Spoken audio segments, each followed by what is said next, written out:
Three passions, simple but overwhelmingly strong, have governed my life. The longing for love, the search for knowledge, an unbearable pity for the suffering of mankind.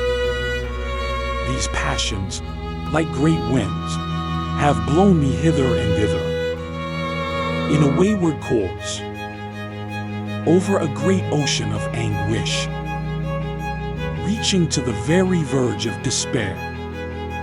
I have sought love, because it brings ecstasy.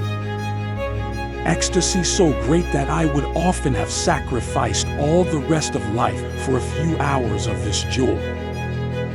I have sought love, because it relieves loneliness. That terrible loneliness in which one shivering consciousness looks over the rim of the world into the cold, unfathomable, lifeless abyss.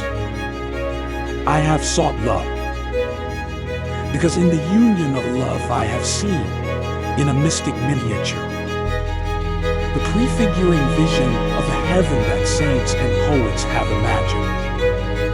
This is what I sought. And though it might seem too good for human life, this is what, at last, I have found.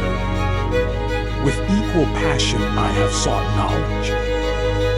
I have wished to understand the hearts of men. I have wished to know why the stars shine. And I have tried to apprehend the Pythagorean power by which numbers hold sway above the flux. I little of this, but not much, I have achieved. Love and knowledge, so far as they were possible, led upward toward the heavens. But always pity brought me back to earth. Echoes of cries of pain reverberate in my heart. Children in famine, victims tortured by oppressors, helpless old people a hated burden to their sons, and the whole world of loneliness, poverty, and pain make a mockery of what human life should be. I long to alleviate this evil, but I cannot, and I too suffer. Although both love and knowledge are necessary, love is in a sense more fundamental, since it will lead intelligent people to seek knowledge in order to find out how to benefit those whom they love. But if people are not intelligent, they will be content to believe what they have been told, and may do harm in spite of the most genuine benevolence. Love is a word which covers a variety of feelings. I have used it purposely, as I wish to include them all. Love as an emotion, which is what I am speaking about. For love on principle does not seem to me genuine, moves between two poles. On one side, pure delight in contemplation.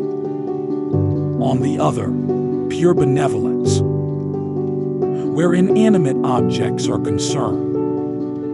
Delight alone enters in. We cannot feel benevolence towards a landscape or a sonata. This type of enjoyment is presumably the source of art.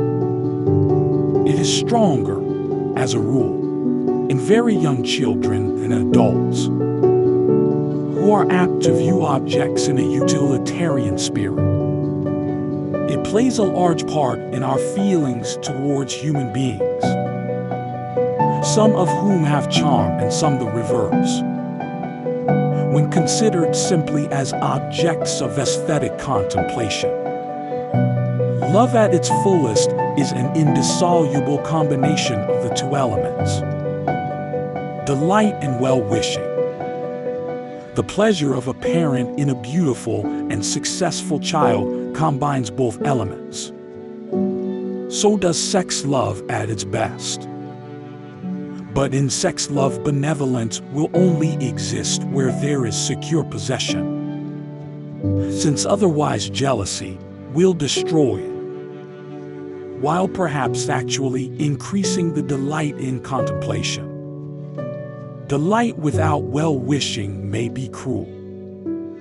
Well-wishing without delight easily tends to become cold and a little superior. A person who wishes to be loved wishes to be the object of a love containing both elements. The good life is one inspired by love and guided by knowledge. Neither love without knowledge, nor knowledge without love, can produce a good life. This has been my life.